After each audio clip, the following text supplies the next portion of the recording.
Hi. I want to tell a story about turning thoughts to things, and also the way that I experienced the thought being a manifestation already.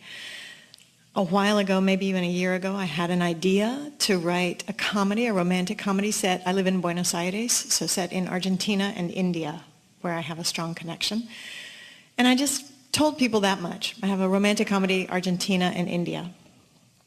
I only told one person the actual story, my film producer. And months have gone by. I keep telling people I have this idea, but I wasn't ready to write it or work or move any further, so I never tried. One morning I was exercising and listening to you, and I got the feeling, it would be nice to begin to play with that idea. I would like a gentle nudge, I ask the universe and you, to move forward, so it would be fun to sit down. So that night, I went to the film class that I teach with the producer. We co-teach, and she said, "You're not going to believe what happened today." They had called her from the Indian Film Commission as the only representative. They had come to Argentina to talk to her. Someone from the embassy, she wasn't even clear who it was, someone representing 20 production companies in India, because they're looking for a movie to shoot that's set in Argentina and India. And they went to her, and she's the only person on the planet that knew my story. And she pitched it, and they loved it. And she said, "So now you just have to write it." So instead of getting scared, I actually just sat down with the intention to receive. Yeah. And the scenes came and came and came, and it was delightful and beautiful and wonderful, and it's a great film. Yeah. I called her and I said, "It's going great." And she said, "Oh, well, they actually said that they're interested in Mother Teresa and Argentina and India." And I thought, great, because I worked with Mother Teresa in Calcutta. And I thought, okay, let's go. And my producer said, maybe it could be about an Argentine nun who goes to Calcutta. With that idea, I sat down, and I got another film immediately, which is about not a nun, but a girl who wants to be a nun, and her parents try to stall her by sending her on a trip around the world. And she says she'll go, but only if she can go to Calcutta with her best friend. So I wrote that whole story, loved receiving, so much fun, all the scenes. I went to my producer, I pitched the idea, she loved it. I knew that my producer had wanted to be a nun when she was younger, and so after she read the story, I said, we could talk about your experience, because I can use that as I write the actual screenplay. I had written a treatment. And she said, well, but did you know that I wanted to be a nun, but my parents sent me on a trip to talk me out of doing this? So, is there any question about what's going on in this vortex?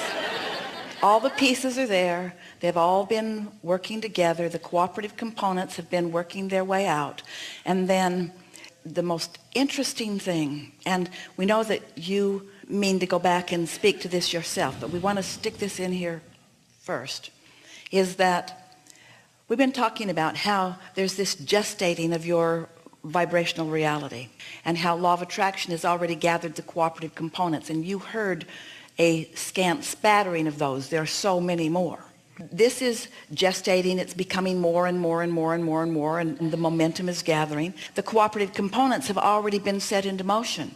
They're already in place. The Indian and the Argentine and the already cooperative components that have already been gathered, all ready to be gathered. And then one day you get this idea.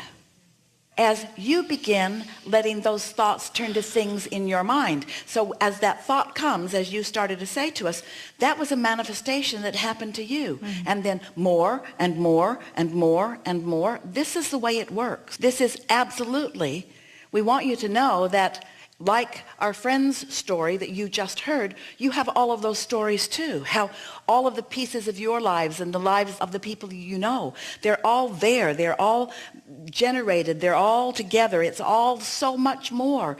And really, All you have to do is be living happily ever after enough that in this moment and this moment and this moment, in your joy, an idea comes. An idea that is so compelling that you want to do it. You didn't say, I felt that I needed to do it. You didn't say, I was trying to figure out how to do it. Did you hear how her story unfolded? Did you feel the lightness of her being and the readiness of her vortex, and then the readiness of her, and then the coming together of it, and on and on and on it goes. And it's not just one film, it's another, and then another, and another. There's no ending to the joyful journey that will continue to unfold for you.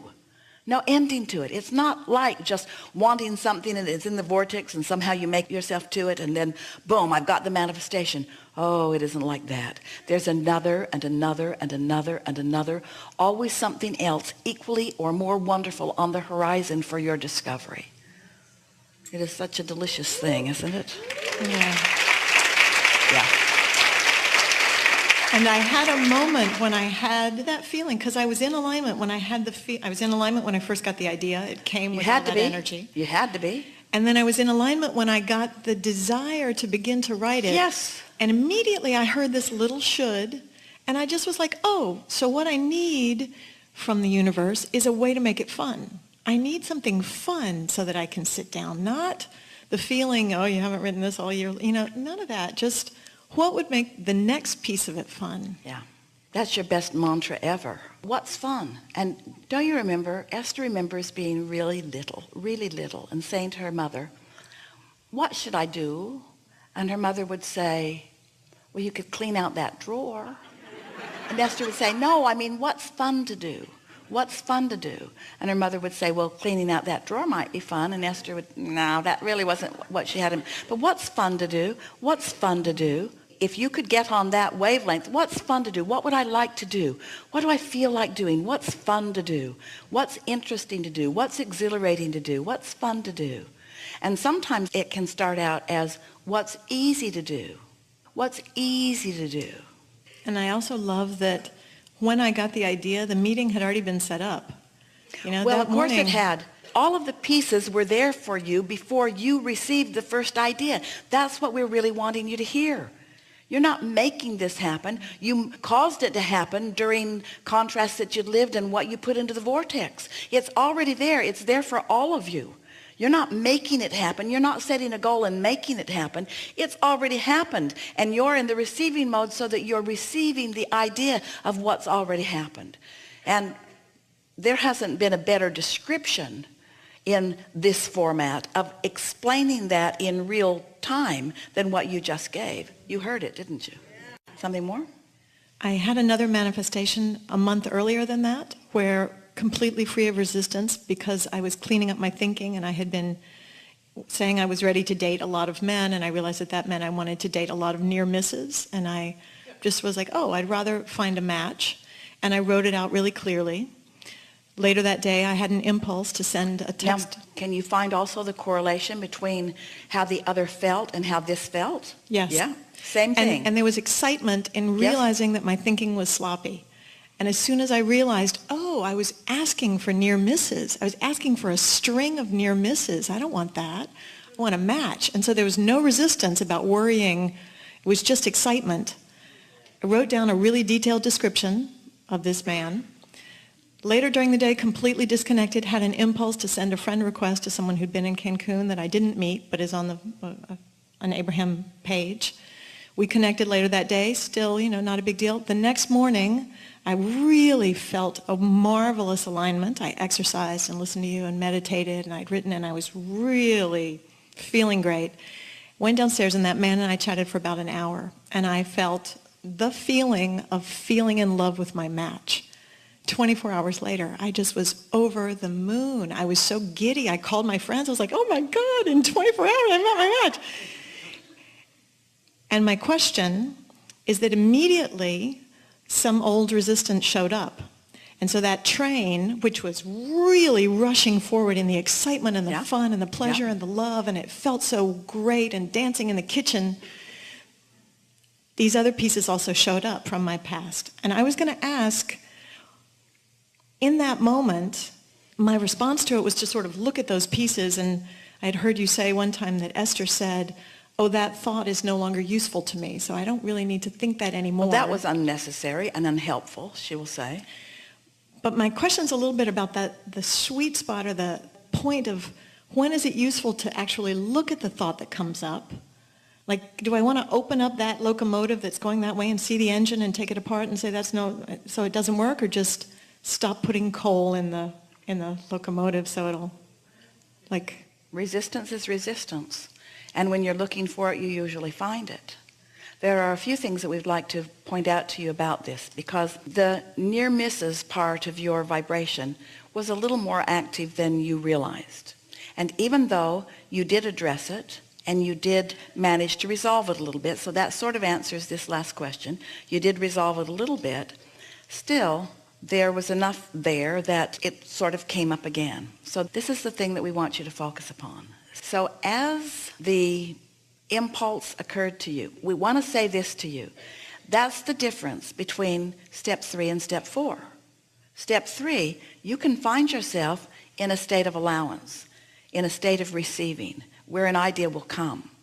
But as the idea comes, you may not be able to sustain that idea because of beliefs that are still active. Mm-hmm. So this gives you an opportunity to acknowledge that and then sort of back away from it in order to allow yourself to get more in the receptive modes. But the question is, could your exhilaration over something else hold you long enough in the receptive mode on this new subject? Or do the active thoughts that are resistant in nature about this subject have to be dealt with? Each experience, you have to figure out whether your focusing on it is causing them to subside a little bit, or whether your attention upon them is causing it to come more to the forefront.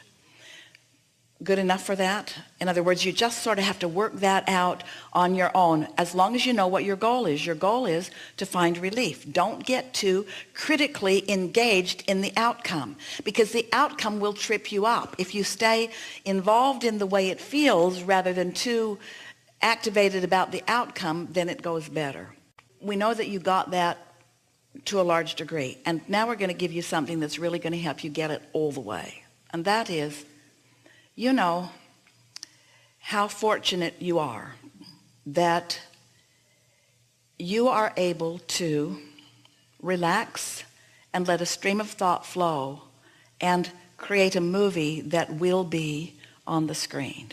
Your thoughts will turn to things, and life is exactly the same way. You can all write your movie. You all have a producer called law of attraction, and you all have endless funding called the energy that creates worlds, and you all have everything that is necessary to bring the cooperative components together. In other words, you have a staff, you have a team of non-physicals and currents and laws that are helping you turn your ideas about a movie into a full-fledged movie.